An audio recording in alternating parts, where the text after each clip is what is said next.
This video contains a paid partnership with Rosetta Stone, your all-in-one learning language platform.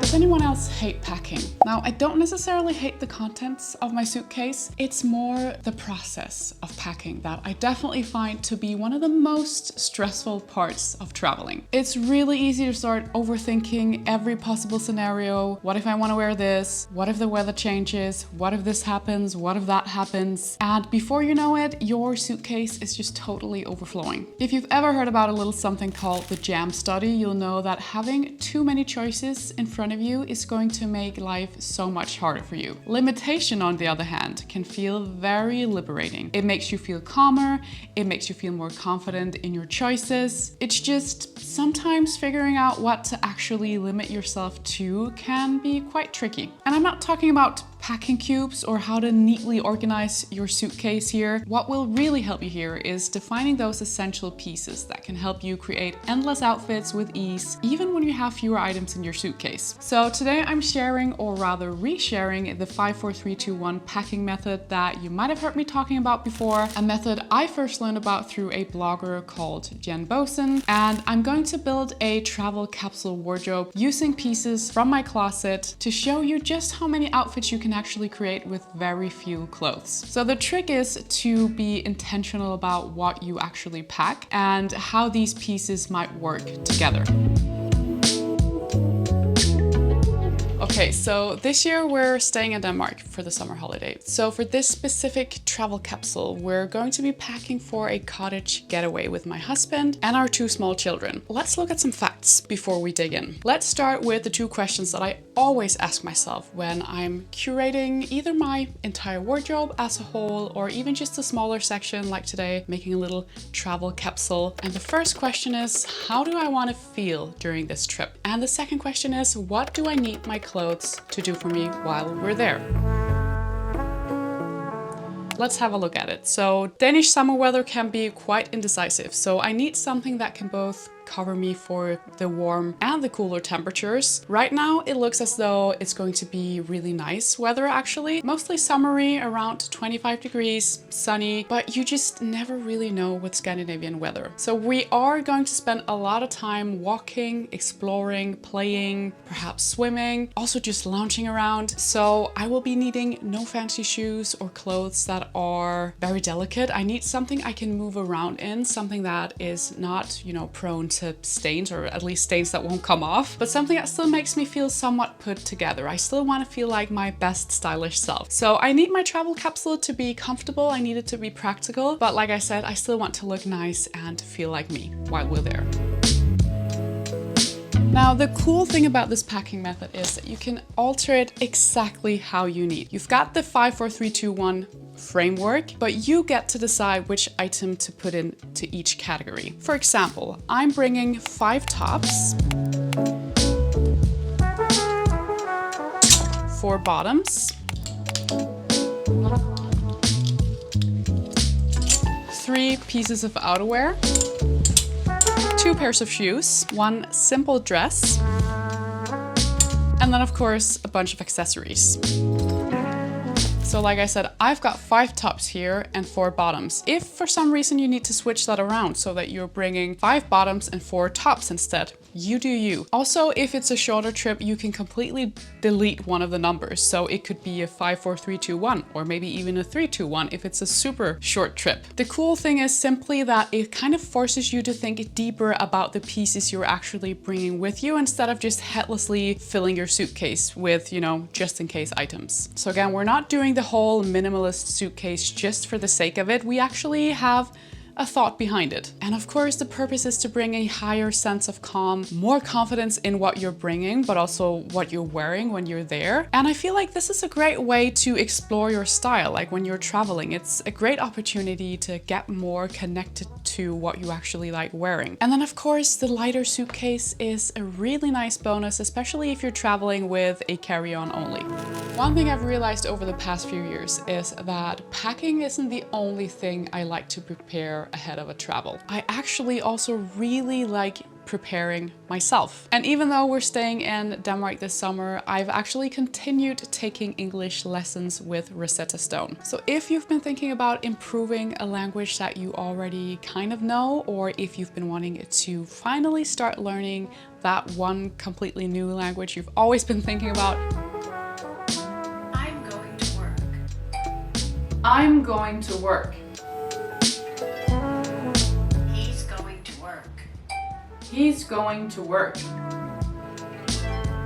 And because I've been enjoying it so much, it's also made me curious about learning French, just because I've always loved that language and I find it to be so beautiful. It would come in handy if ever we get to go to Paris or something like that too. What I've really liked about the all-new Rosetta Stone Sapphire is that it provides a much more elevated learning experience. So everything feels more immersive, more personalized, and much closer to how you actually use language in real life. So it never feels like you're just, memorizing random vocabulary lists. Instead, the lessons feel very structured, but also super practical. Every lesson is designed to strengthen your pronunciation, grammar, listening, writing, and speaking skills all at once, so that you're also developing your language skills rather than practicing isolated exercises. Rosetta Stone uses something called dynamic immersion, and basically this means that you're learning through pictures, context, listening, speaking, and repetition, instead of constantly translating everything back into your own language. And I find that so clever. It's kind of like how children learn how to speak, and I think that's why it feels really intuitive. Over time, you simply just stop thinking about translating every word and start understanding the language more naturally. Another thing I've really enjoyed with Rosetta Stone Sapphire is how many different ways there are to practice depending on how I want to learn on that specific day. So I can personalize my practice with over 500 topic-based flashcards, interactive conversation practice, and so much more, and with the flexibility to learn on either the app or via desktop. So you can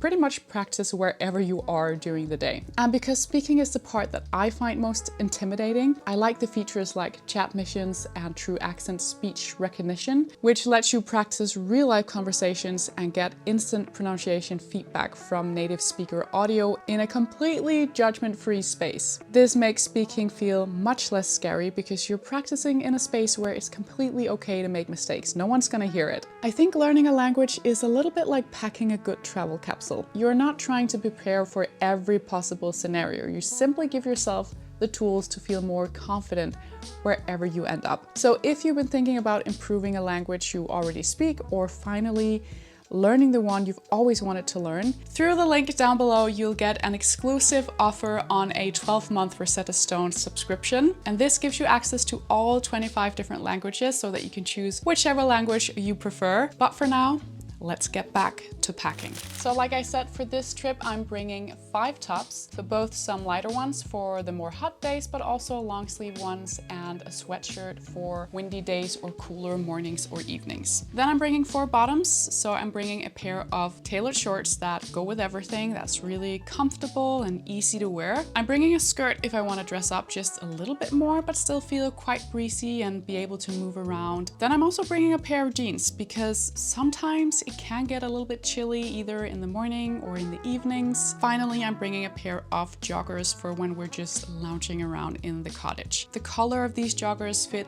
the color of the sweatshirt I'm bringing perfectly, so I can do a little bit of a sweatsuit scenario, but still one that looks kind of cool. Then I'm bringing 3 jackets. So something stylish like a biker jacket to throw over any outfit for a little extra warmth, a little bit of edginess. You can wear it with a dress if it gets a little bit chilly. I can also wear it, with a sweatsuit if I wanted to. I can of course wear it with the jeans. Just adds a little bit more interest. Then I'm bringing a fleece jacket and a raincoat as well as the more practical options for if the weather starts acting up. Because again, you just never really know.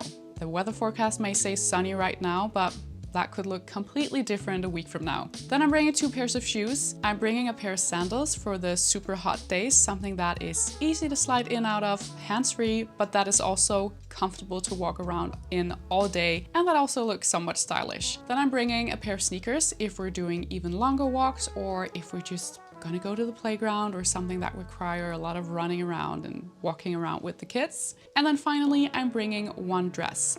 So this is such an easy throw on and go piece that also just looks nice with zero effort. And then of course it's great for those sweltering days.